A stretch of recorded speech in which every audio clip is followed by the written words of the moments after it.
Buenos días, mis queridos hermanos.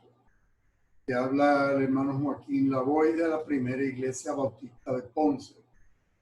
En esta mañana tenemos la lección número 22 del libro del discípulo. Se titula Sabiduría, Camino, Verdad y Vida. El texto bíblico lo encontramos en el Evangelio de Juan, capítulo 14, versos del 1 al 14. Que en todo Cristo tenga el primado. En esta mañana vamos a abordar el Evangelio de Juan, y este Evangelio tiene muchas de sus vivencias, las vamos a encontrar aquí. Les estoy señalando el mar de Galilea o lago de Genesaret, lago de agua dulce, en donde el Señor tuvo la mayor parte de su ministerio. Cerca aquí de Betsaida, Capernaum, que era la ciudad de él. Tenemos en el Evangelio de Juan la boda de Caná. Tenemos también allí en la Decápolis, donde están las 10 ciudades, donde está Gadara, el Gadareno. Está Betania, pero hay dos Betanias. Está Betania del este, esta que está aquí. Aquí es que el Señor encuentra a Andrés y encuentra a Juan el Bautista aquí bautizando en el Jordán, en esta área. Está la otra Betania, que está cerca de Jerusalén, que es donde viven Marta, María y Lázaro. Así que hay dos Betanias. Muy importante, ¿verdad? Está Samaria, donde el Señor tiene el encuentro con la samaritana. Así que según estemos en uno de estos lugares, los vamos a estar haciendo referencia a ellos. Este es el lago de Genesaret o mar de Galilea. Mar también se le llama de Cineret, Tiberíades. Es un lago de agua dulce con un largo de 13 millas, 8 millas de ancho y 141 pies de profundidad. Cuando en la escritura vemos que el Señor dice pasemos a la otra orilla, es de esta orilla a esta, o Gadara queda en esta área, de aquí hasta Capernaum, que queda en esta área. Hace un tiempo atrás, hace alrededor de 35 años, el lago bajó los niveles y se encontró este barco, que es un barco que data, por los estudios que se le hicieron, de la época de Jesús, 2000 años atrás. El barco típico que usaban los pescadores como Andrés, como Pedro, y en la barca donde el Señor se montó para cruzar el lago de Genesaret. El objetivo de la lección de hoy es el siguiente: es examinar cómo se relacionan lo que Jesús afirma, que Él es el camino, la verdad y la vida, con la sabiduría que hemos estado estudiando en los trimestres anteriores, en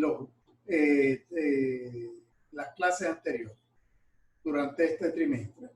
Entender que Jesús declara esto en un momento difícil, porque ya es en el capítulo 14 de Juan, en las postrimerías de su ministerio. Está reunido con sus discípulos, los cuales no han logrado entender a plenitud cuál es el ministerio y cuál es la esencia de Jesús. Así que eso es lo que vamos a estar en esta mañana. Este evangelio, el evangelio de Juan, se escribió en Éfeso, donde está la iglesia de Éfeso, hacia el año 100 de la era cristiana. Describe la introducción de Jesús, que es el verbo eterno de Dios en la esfera humana. Juan escribe el Evangelio de Juan, la primera, segunda y tercera epístola, de Juan y hay dudas, pero la mayoría de los autores entienden que el libro del Apocalipsis lo escribe ya Juan estando en la isla de Patmos. ¿Qué es la isla de Patmos? Es aquí. La isla de Patmos, esto es el mar Mediterráneo. Aquí tenemos a Jerusalén, Siria, Antioquía. Todo esto es el Asia Menor, lo que hoy en día es Turquía. Aquí están las 7 iglesias del Apocalipsis. Grecia con Macedonia y Acaya, Atenas y Corintio es parte de la capital acá de esta porción. Roma, la bota italiana. Aquí tenemos las 7 iglesias. Éfeso, aquí es que se escribe el Evangelio de Juan. El apóstol Juan, si es a él, lo remitieron aquí a Patmos, a estas exiliados, a esa isla, y de allí también tuvo las visiones para escribir el Apocalipsis. Aquí están las 7 iglesias del Apocalipsis. En Juan 21 dice, ya este es el último capítulo de este evangelio, nos dice que este discípulo es el que da testimonio de todos estos sucesos de los que se ha registrado en este libro. Y dice, y sabemos que su relato es fiel. Juan es el discípulo amado y está escribiendo de sus recuerdos directamente todas las vivencias que él tuvo con Jesús. En la epístola que también escribe Juan, primera de Juan 1:1, él dice que lo que era desde el principio, lo que hemos oído, lo que hemos visto con nuestros ojos, lo que hemos contemplado y palpado nuestras manos, tocantes al verbo de vida. De eso es que él va a escribir en esa epístola. Esta epístola en Éfeso también, alrededor del año 90 de la era cristiana. Es interesante que hay una visión, se llama la visión de los 4 seres vivientes, que está plasmada en el libro del Apocalipsis o de la Revelación, capítulo 4, verso 7, y compara con los 4 seres vivientes que describe Ezequiel, capítulo 1, versos 5 al 12, donde habla de unos seres alados. ¿Por qué traigo esto a colación? Porque la iglesia vio en estos 4 seres vivientes que se describen en Apocalipsis 4:7 y en Ezequiel, un león, un buey, una cara humana, una cara de águila, la posibilidad de que esto reflejen los 4 evangelios. El león, obviamente, Mateo, la tribu de Judá. El buey es el siervo que nos es reflejado en el evangelio de Lucas. El primero, que tenía cara humana, es el evangelio de Marcos, es el más simple.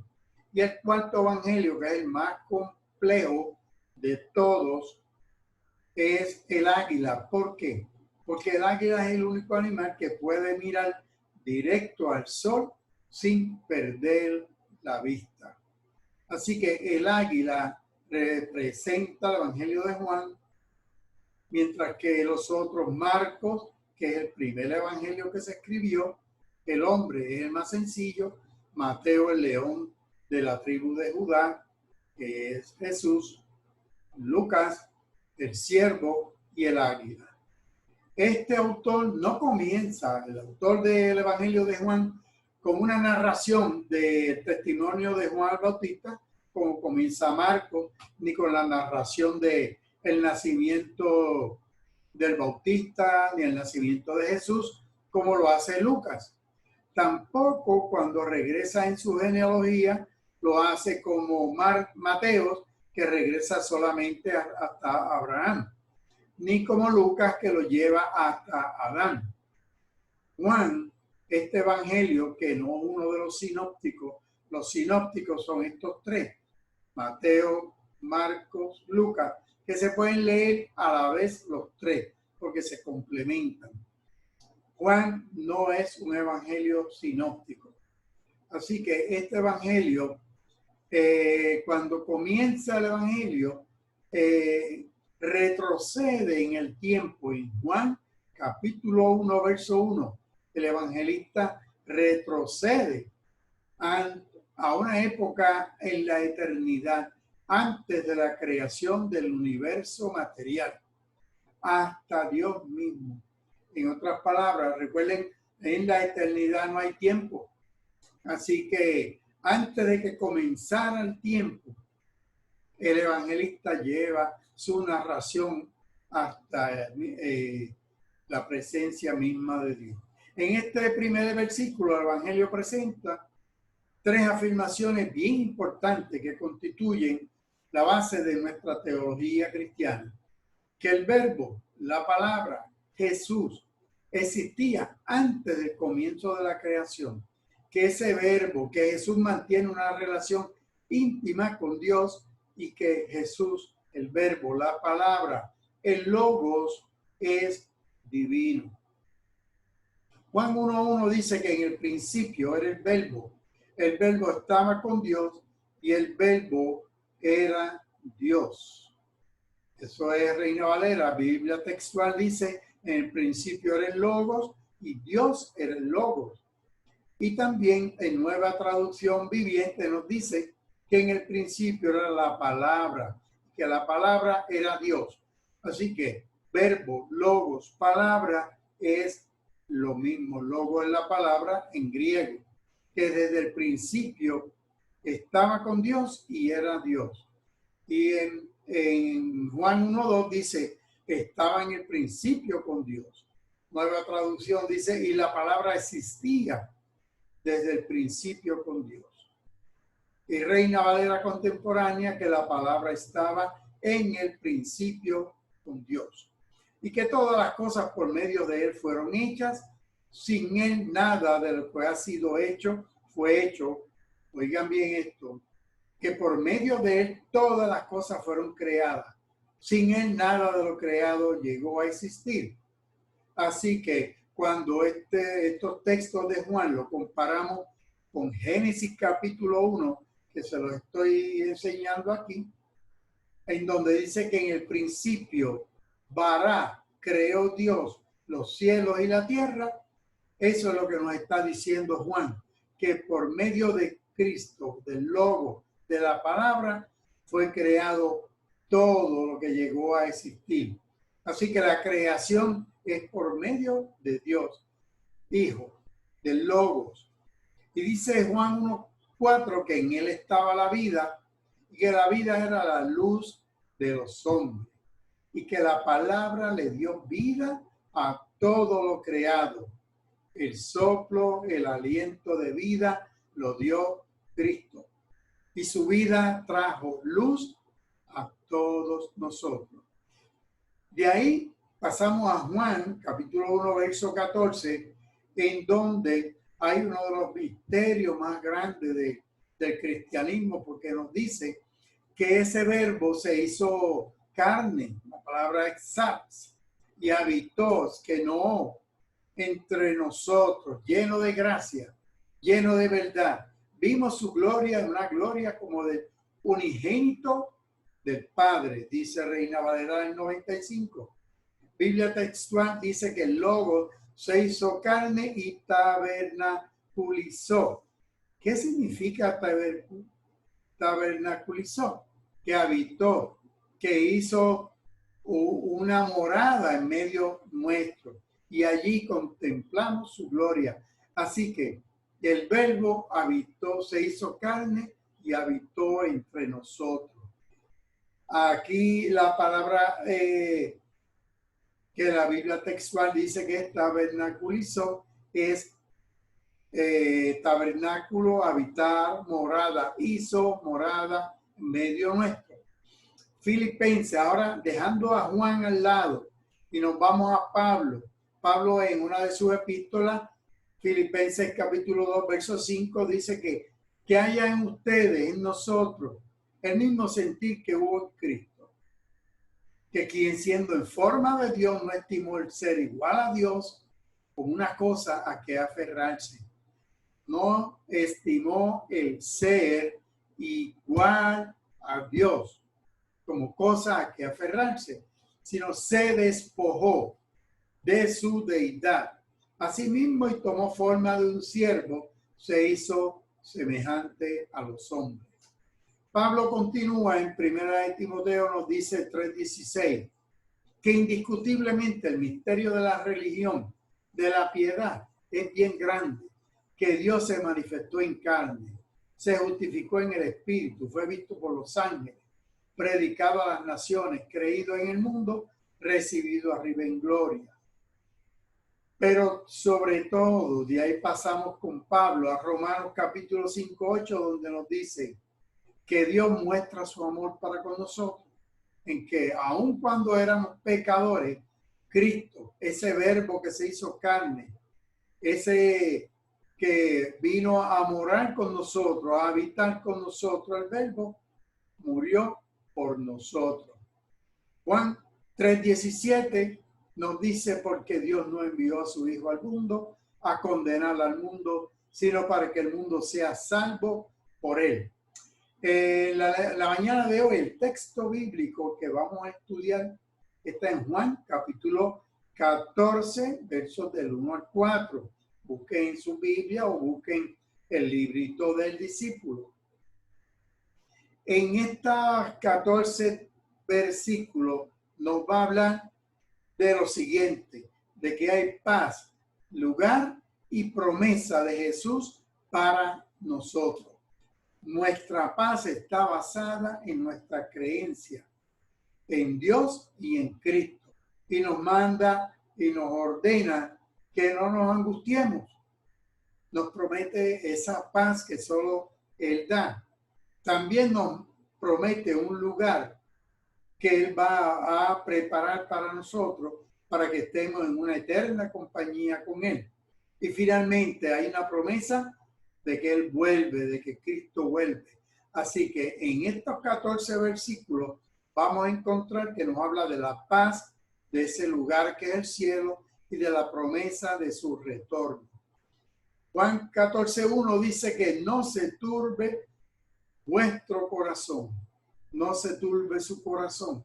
Ustedes creen en Dios, crean también en mí. No dejen que el corazón se les llene de angustia.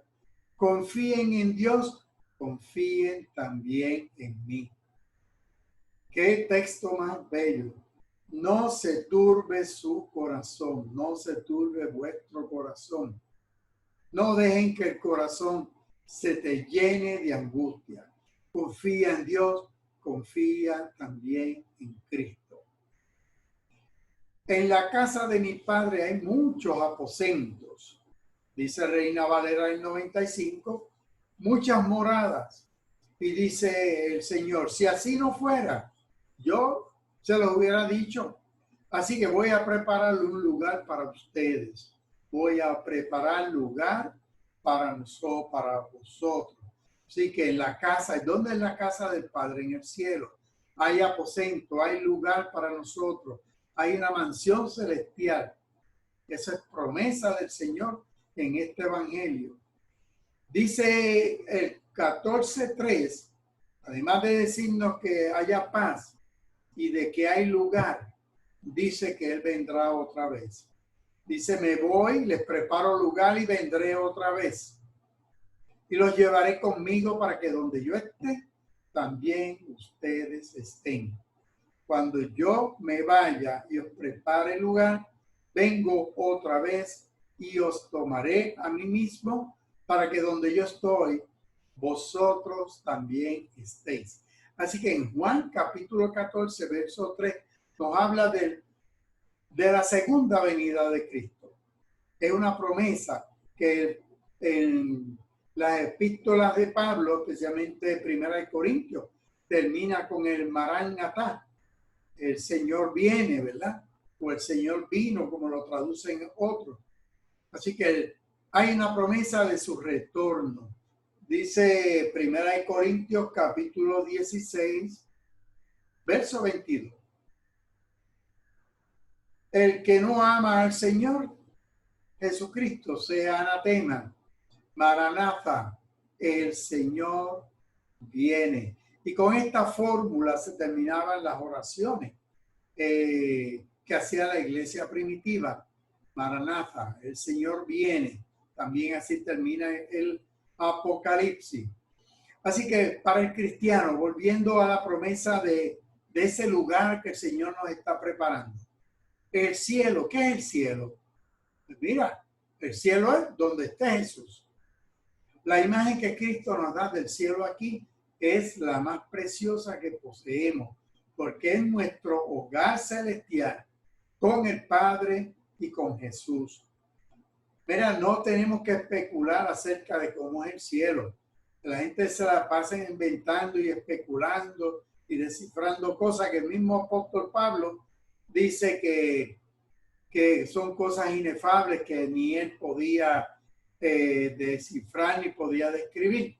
Así que Juan lo que nos dice que el cielo es donde está Jesús y donde él nos prepare morada con el Padre. Así que el cielo es vivir en ese espacio eterno donde no hay tiempo, o en la eternidad no hay tiempo, con el Padre y con Jesús. Hay muchas habitaciones en la casa de mi Padre. Quiere decir que en el cielo hay sitio para ti, para mí, para todos. En las casas terrenales, igual que en las posadas, los hoteles, muchas veces hay un cartel que dice que no hay habitación libre, como le pasó a María y a José cuando fue a dar la luz a Jesús. Pero en el cielo hay muchas habitaciones y nunca hay un letrero de que no hay habitaciones. En la casa del Padre Celestial no pasa eso porque el cielo es tan grande como el corazón de Dios y hay sitio para todos nosotros. Jesús está diciendo a sus amigos, no tengáis miedo. La gente puede que te cierre las puertas de su casa, pero nunca serás excluido del cielo, porque Cristo vino a buscar lo que se había perdido. Cristo vino a salvarnos, no a condenarnos, y vino a preparar lugar para ti y para mí. Verso 4 dice que ustedes, y aquí se pone la cosa brava, dice, y ustedes saben a dónde yo voy, y saben el camino. Tú sabes para dónde iba Cristo y tú sabes el camino. Pero los apóstoles que estuvieron prácticamente 3 años con él, tenían dudas. Si miramos bien, este texto es Juan 13, o sea, un capítulo antes del 14. Simón Pedro le preguntó al Señor, Señor, ¿para dónde es que tú vas? Y el Señor le respondió, ¿a dónde yo voy? Pedro, tú no me puedes seguir ahora, me seguirás después. Pedro no pregunta más nada. ¿Para dónde es que tú vas? El Señor no le dijo y le dijo, ¿para dónde yo voy? Tú no puedes ir ahora. En el verso 14:5, Tomás le dice al Señor, porque ustedes saben a dónde voy y saben el camino. Pues Tomás le dice, ¿sabes qué, Señor? No sabemos para dónde tú vas, ni sabemos nada sobre el camino. Nueva Traducción Viviente dice, no, Señor, no lo conocemos, no tenemos ni idea de para dónde tú vas. ¿Cómo vamos a conocer el camino? Yo no sé si el Señor le... esta frase de Tomás siempre dando la nota, ¿verdad? Pero hay algo importante que les voy a mostrar sobre el carácter de Tomás. Ese era su carácter. Dudaba de todo. Pero es que Pedro le había preguntado también, ¿para dónde tú vas? Pues aquí él le dice, no, yo no sé para dónde tú vas, ¿cuál es el camino? Jesús entonces les dice, yo soy el camino, la verdad y la vida. Y nadie viene al Padre sino por mí. Este texto en latín es el ego sum, via et verita et vita. Soy el camino, soy la verdad, soy la vida.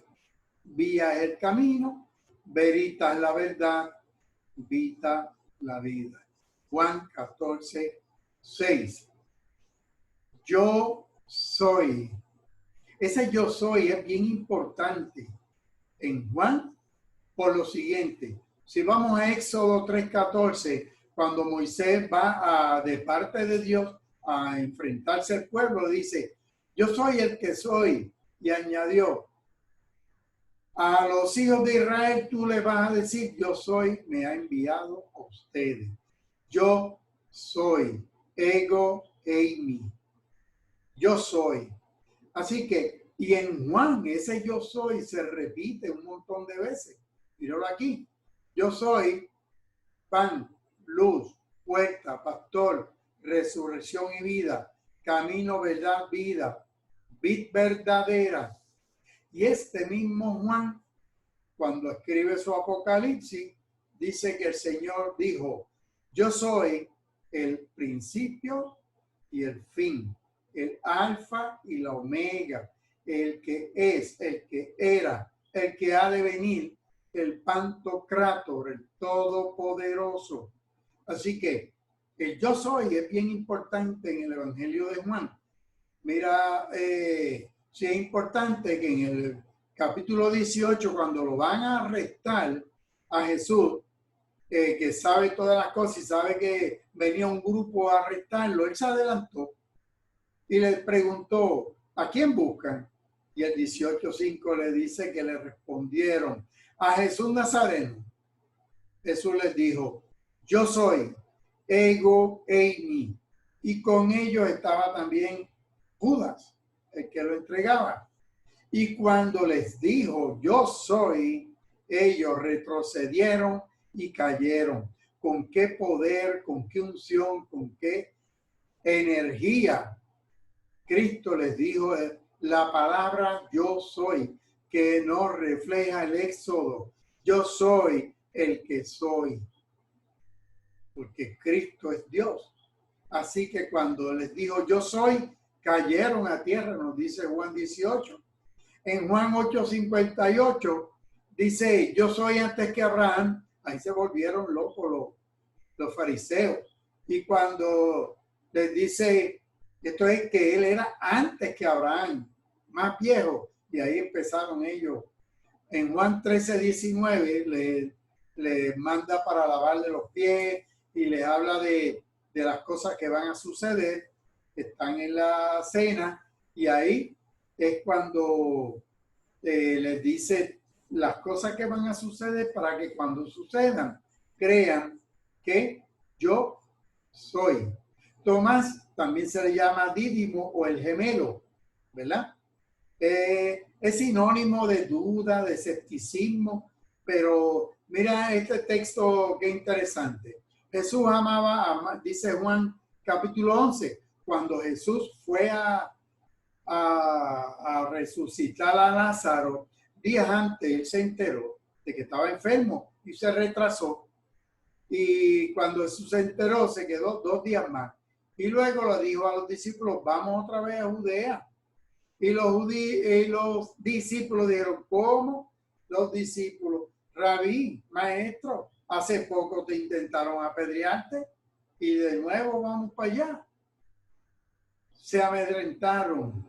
Y entonces Jesús le dijo, Lázaro ha muerto y me alegro que ustedes no hayan estado allí para que crean. Vamos a verlo. Ellos estaban muertos de miedo. ¿Quién fue el valiente?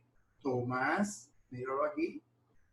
Al Dídimo, el gemelo, le dijo, vamos también para que muramos con él. Y en otra versión dice, Tomás, al que apodaban el gemelo, le dijo a los otros discípulos, vamos nosotros también y moriremos con Jesús. O sea que él tenía su carácter, pero era valiente. Y cuando Jesús dijo, vamos para allá, y los otros dijeron, nos van a apedrear, él dijo, no importa, vamos para allá, aunque muramos con Jesús. Así que, y el verso 7 dice, si me conocieran, también conocerían a mi Padre. Desde ahora lo conocen y lo han visto. Si ustedes realmente me conocieran, también sabrían quién es mi Padre. Y de ahora en adelante ya lo conocen y lo han visto. Así que Tomás pregunta, ¿para dónde tú vas? ¿Cómo vamos a saber? Si no sabemos para dónde tú vas, ¿cómo vamos a saber el camino? Y Jesús les dice que Él es el camino, la verdad y la vida. Y también les dice que si conocen a Cristo, conocen al Padre. Y como desde ahora lo conocen, pues ya han visto al Padre. Y entonces Felipe, el griego, le dice, Señor, muéstranos al Padre. Y con eso estamos contentos. Con eso nos basta. Otra versión, nueva traducción viviente, dice, Felipe, Señor, muéstranos al Padre y quedaremos conformes. Así que Felipe, el Señor le acaba de decir que ya saben realmente, si me conocieran, ya saben quién es mi Padre. Ya me conocen ustedes lo han visto. Y Felipe vuelve y le pregunta. Así que Felipe lo que está es esperando probablemente una teofanía, una presencia única como la que vieron Pedro y Juan. Entonces, en Éxodo 33:18, Moisés dijo, te ruego que me muestres tu gloria. Eso es lo que está diciendo Felipe. Me basta si me muestras tu gloria. Muéstranos al Padre y quedaremos conformes. Así que estaban dudosos. Jesús le dice, hace tanto tiempo que estoy contigo, con ustedes, y tú, Felipe, no me has conocido. El que me ha visto a mí, ha visto al Padre. ¿Cómo entonces dice? Muéstranos al Padre. El que me ha visto a mí, ha visto al Padre. Porque Cristo y el Padre, una sola cosa son. Jesús respondió, según Nueva Traducción Viviente, le dice, Felipe, he estado con ustedes tanto tiempo y todavía no sabes quién soy yo. Ahora yo pregunto esta mañana, ¿sabes tú quién es Jesús? ¿Quieres una teofanía para creer en Dios? Tiene que aparecerte la gloria de Dios para ti solamente para poder creer. Muéstranos al Padre. Felipe es un nombre bien común. Felipe es griego, de hecho hay otro Felipe que es uno de los diáconos, hay otro Felipe el evangelista que tenía unas hijas que predicaban, así que no se sabe cuál de estos Felipe. Se sabe que es un nombre griego y en Juan, cuando vienen unos griegos a acercársele a Jesús, los discípulos, los otros le dicen, vete Felipe, atiéndelo tú, que tú eres el que habla griego aquí. Así que hay modos de conocer a Dios, ¿verdad? Principalmente de dos formas, el alma y la naturaleza. Porque aquí Jesús les dice, tanto tiempo y no me conocen. Tanto tiempo y no me conocen. Y nosotros, que tú y yo, para nosotros, el alma y la naturaleza son las dos herramientas principales que nos conducen a Dios. El camino que conduce a Dios no se halla lejos o fuera de nosotros, está dentro de ti y dentro de mí. Y es nuestra alma, nuestro espíritu, que por naturaleza es capaz de percibir, ver, sentir a Dios. El alma fue hecha a la imagen y semejanza divina, para que fuésemos como un espejo de esa imagen que es el Verbo. Así que nuestra primera herramienta es nuestro espíritu. Con nuestro espíritu encontramos a Dios. Segundo lugar, la naturaleza. La naturaleza tiene un orden, una armonía terrible, tremenda. Hay lo que se llama una complejidad irreducible de los sistemas biológicos. Esto nos habla de que hay un diseño inteligente, que la creación no fue al azar, ni como decía Darwin. Hay una complejidad que los sistemas biológicos son tan complejos que no se les puede quitar ni una pieza. Es irreducible o irreductible. El lenguaje de Dios, mira qué sencillo es, 4 letras. Son 4 bases: adenina, citosina, guanina y timina. Estas 4 bases, estas purinas y pirimidinas, estos son lo que hacen el ADN. Es el nombre clínico de la molécula que tiene toda la información genética de todos los seres vivientes. Con 4 letras, con ese abecedario, Dios escribió toda la creación. Romanos 1:20 nos dice, para conocer a Dios, que lo invisible de Dios, su eterno poder, su naturaleza, se hacen claramente visibles desde que Él creó el cosmos, el mundo, el universo, y pueden comprenderse por medio de esas cosas hechas. Así que la naturaleza de Dios la podemos ver en las cosas hechas, de modo que no tenemos excusa. Así que para conocer a Dios, nuestra alma, nuestra naturaleza. Así que volvemos a Juan capítulo 14, verso 10. ¿No crees que yo estoy en el Padre y que el Padre está en mí? Las palabras que yo les hablo, no las hablo por mi propia cuenta, sino que el Padre que vive en mí es quien hace las obras. Jesús tenía derecho a esperar una mayor fe de estos hombres, porque esta unidad con el Padre ya él había expresado anteriormente. Jesús les dice, yo y el Padre uno somos. Ya en Juan 10:38, él les había dicho, si las hago, ¿verdad? Las obras. Crean las obras, aunque no crean en mí, para que sepan y crean que el Padre está en mí y yo estoy en el Padre. Así que en Juan, Jesús le ha abierto el entendimiento, se lo ha dicho montones de veces, que Él y el Padre son uno. Que crean por las obras, si no creen por lo que Él les dice. En el 11 dice, créanme que yo estoy en el Padre en mí. De otra manera, créanme por las obras mismas. De cierto, amén. De cierto, amén. Amén es la palabra hebrea. De cierto les digo. Eso es para afianzar. El que cree en mí hará también las obras que yo hago y aún mayores obras, porque yo voy al Padre. No necesariamente milagros mayores, esto de aún mayores obras, ni obras espirituales superiores en calidad, pero sí en cantidad. Podemos afirmar que Pedro en Pentecostés, los miles y miles que se convirtieron con la predicación, las giras misioneras de Pablo, esas obras fueron mayores en cantidad que las que hizo Jesús en sus 3 años. Y todo lo que pidan al Padre en mi nombre, lo haré para que el Padre sea glorificado. Si algo piden en mi nombre, yo lo haré. Esta es la primera mención de su nombre como la vía de entrada a la voluntad del Padre. Por eso cuando oramos en el nombre de Jesús, porque es la vía de entrada a la voluntad del Padre. Y eso es lo que nos expresa aquí. Cuando tú ora en la voluntad de Dios y en el nombre de Jesús. Pero en la voluntad de Dios no es la voluntad tuya. Así que, terminando la lección, eso es el camino, verdad y vida. Andar por el camino es tener la verdad. Conocer la verdad es andar por el camino y vivir plenamente solo se alcanza siguiendo el camino y aceptando la verdad.